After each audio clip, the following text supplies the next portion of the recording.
just left the meeting. I haven't been briefed yet, but we had it. I hear a pretty good meeting. Mr. President, any update on Secretary Hegseth? Your confidence in him? About what?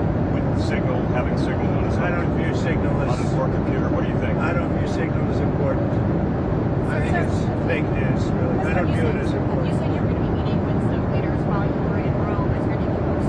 I'm going to be meeting with some people in Rome, yes. Who are you meeting with? And a little bit quickly, and frankly, it's a little disrespectful to have meetings when you're at the funeral of the Pope. Are you going to be meeting They say. with But I'll be talking to people. I'll be seeing a lot of people, including the Prime Minister of Italy. Do you have any plans to see former President Biden? Very, very good Prime Minister. Former President Biden, any plans to talk with him?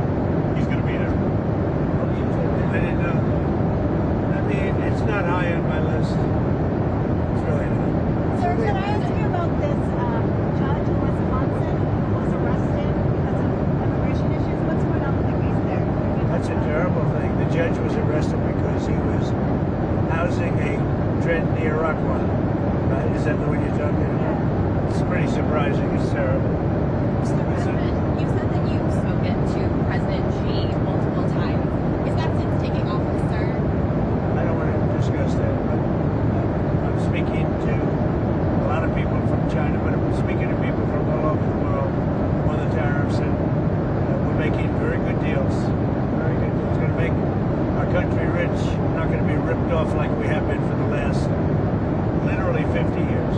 Mr. President, there was a car bomb in Moscow this morning that killed a Russian general. Do you have any reaction to that? I mean, killed what? Russian general killed by car bomb. Well, no, I just heard you just told me that for the first time. Where did this take place? It took place in Moscow. Was it Russian general? That's hitting close to home, right? That's a big one. I'll look at it. If I hear anything, I'll let you So know. when you see these leaders in Rome, it's more like mixing being like a funeral, right? Or you're having individual one-on-ones. It's a little tough because we don't have much time, and we're arriving at about 11:30, and we have some people meeting us already, and then I'm taking pictures with the military tonight when we get to the house at 12 o'clock, the embassy. And so we don't have really much time. And then, as you know, tomorrow morning we're sort of leaving early. I think that we're going to try and see a couple of people that are important to what we're doing. Why did you feel it was important to go to the Pope's funeral? I just thought it was out of respect. You know, I won the Catholic vote, and I think it's the first time that ever happened where a Republican won the vote, and I won it by a lot. And I have a great relationship to the Catholics. Very simple. What do you think? But I won the Catholic vote. We got 56% of the vote. I don't know why we didn't get more, actually. I don't think I got any. But we did well with the Catholic vote, and our relationship is very good. So therefore, you know, I think it's a problem. Sir, are there any more? Said that Secretary Besson said that you wouldn't drop tariffs on China unilaterally, that you would need to see some kind of movement. What do you want to see from China? No, he's right about that. Well, I'm not going to drop them unless they give us something that's, substantial. Otherwise, I'm not going to drop them. It'll all work out.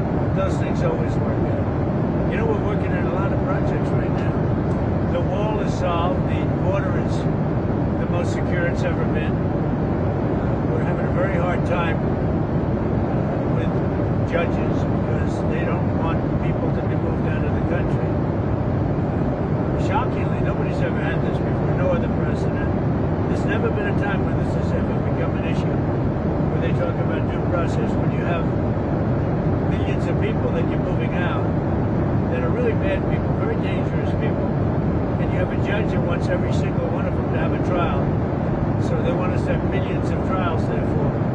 And how long does the trial take? Weeks. The trial can take weeks.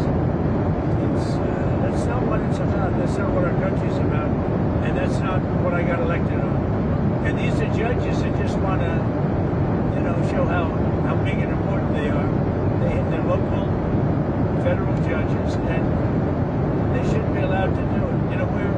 We have hundreds of thousands of people that we want to get out of the country, and the courts are holding us back. Some judge that nobody nobody ever heard of is holding us back. It's very dangerous for our country. I mean, you want to see a country that'll have crime? Let that happen, because it's really dangerous for our country, and I can't believe the Supreme Court would let that stand. What kind of movement do you consider substantial from China? Well, free up China. You know, let us go in and work China, because frankly, that's what we wanted last time. We almost got it, and then they backed out of that deal. But we had it to go into China and sell our product, sell our wares. In other words, it's called to open China. That would be great. That would be a big win. But I'm not even sure I'm going to ask for it, because they don't want it open. Mr. They don't want President, it open. on the immigration The front, big thing are the tariffs. But because of tariffs, I could possibly get that. What do you think? Opening up China would be a big win, right? The problem is, no matter how big the win is, the press will not give me credit for it. If I got the greatest win in history, they'll pay us trillions and trillions of dollars. They'll give us anything we want. The press will say, Trump, he just had a terrible defeat. He suffered a terrible defeat. But the people know. No, I think we're going to have a lot of big wins. I don't know if it's going to be covered that way by the fake news, but the wins are going to be very substantial. You know, we were losing with Biden, 5 billion a day. Think of that, 5 billion a day. I've got that number way down, and soon it's going to be very, very positive. We'll be making 5 billion a day, but we have a little ways to go yet. Mr. President, can I ask you about the Texas Senate primary?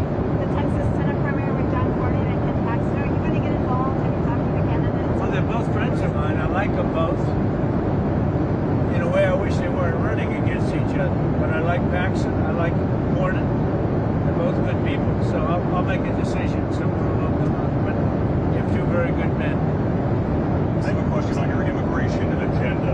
Yesterday, a judge in San Francisco put a nationwide injunction on you guys taking money away from sanctuary cities. Your reaction to that? Then I have a question about the market. Well, it's unbelievable when you hear a judge in San Francisco or a judge in San Diego does nationwide injunctions having to do with the whole country, sitting behind a bench, a local bench, even though in some cases, in many cases, they're a federal judge, but a judge can close down. We should close down sanctuary cities. We shouldn't have sanctuary cities. And we'll see how that turns out. Sanctuary cities are sanctuary for criminals. That's what they are. They're sanctuary for criminals. They protect criminals. And we should close them down. If we want a safe country, you have to get rid of sanctuary cities. Mr. President, on India and Pakistan, there are tensions after the attack in Kashmir. You got any message for them? Are you going to be talking to Well, them? I'm very close to India and I'm very close to Pakistan, as you know. And they've had that fight for 1,000 years in Kashmir. Kashmir's been going on for 1,000 years, probably longer than that. And it was a bad one yesterday, though. It was a bad one. Over 30 people. Are you concerned that there's now tensions on the border between them? Are you concerned? How are you concerned about that? Well, there have been tensions on that border for 1,500 years. So, you know, the same as it's been. But they'll get it figured out one way or the other. I'm sure that I know both leaders. There's great tension between Pakistan and India, but there always has been. So you've done the 190-day clause on some of the tariffs. Is it possible you'll have to do another 90-day or another extension? Probably unlikely. I think I know pretty much. And again, you know, we'll have deals made, but we'll also make deals. In other words, we'll just set the tariff and we'll be reasonable, very reasonable, and that'll be the end of it. It's the deal. We set the price. They want to come in. Now, they set the price for their country, but everybody wants to come into ours. They don't want to come into theirs. Most people don't want to come into theirs. Do you think the markets are adjusting to your tariff policy? So when you look at what's happening, I think so. I said there'd be a transition. People haven't understood it. Now they're starting to understand it. You know, look, think of it this way. We've lost billions of dollars a day for years on trade, millions. Not going to happen. We're going to make millions of dollars in that. That's not sustainable. Mr. President, can you commit that nobody on your financial team was giving any type of tips to Wall Street executives about deals with India? There was some reporting yesterday that people had heads up on Wall Street, possibly to make money. Can you commit that that did not happen? I can commit to myself. That's all I can commit. You know, I have thousands of people that work for me, but I can't imagine anybody doing that. If they did. I have very honorable people that I can say, so I can't even imagine it. But no, I haven't even heard that actually. Sir, there have been some concerns about access to food, medicine coming into Gaza. When you spoke to Prime Minister Netanyahu the other day, did that come up at all about access to humanitarian aid coming into No, Israel? when Gaza came up, and I said, we've got to be good to Gaza. Those people are suffering. We've got to be good to Gaza. We're going to take care of that. There's a very big need for medicine, food and medicine, and we're taking care of it. In terms of like opening up more access We're points pushing or people very hard. pushing the Israelis We are to open up more access very points? hard to get food and medicine into Gaza. How did the Prime Minister respond to that? Well, felt well about it. Okay? We've got these Iran technical talks tomorrow in Oman. What do you think any kind The of Iran situation's coming out very well. We've had a lot of talks with them, and I think we're going to have a deal. I'd much rather have a deal than the other alternative. That'd be good for humanity. Will it start with an interim deal of some sort? How's it I think it's going to be pretty much, we're not looking to do lots of long-term. It's a very simple deal. One thing, they just can't have a nuclear weapon. I'm saving a lot of money just on that. Having a nuclear weapon is really expensive, but it's also very dangerous, and they can't have a nuclear weapon. And just that, I'm saving them billions and billions of dollars, because that's what it would cost. Now, with that being said, the Iran deal is coming along very well. We're dealing at the highest levels of Iran, and I think they want to make a deal, and we want to make a deal. There are some people that want to make a different kind of a deal, a much nastier deal, and I don't want that to happen to Iran if we can avoid it. Thank you very much, everybody. Thank you, Mr. President. What's on tap for Melania's birthday? Oh, she's gonna have a great birthday. she's got a working birthday. She's up front. I should send her back. You want to have somebody answer a question? I'll send her back into the lion's den. My question. Susie, let's send Melania back to the lion's den. Are you taking her to dinner, Mr. By President? the way, they would love that. Would you? Are you going to dinner? Can we see your office up there sometime this weekend? Yeah, you can come up. We'll let them come up later. Okay. Mr. President, are you taking Melania to Maybe dinner? going back. Are you taking Mrs. Trump to dinner? Have you had time to get her a present? You've been very busy. I'll take her for dinner on the Boeing. I'll take her for dinner on Air Force One. There you go. Haven't had much time to buy presents now. We've been pretty busy. But it's working out. Things are working out very well. And people are starting to understand how good tariffs are for us. And, tariffs have been used against us for 50 years. Now, I never understood it as a private person why we allowed that to happen.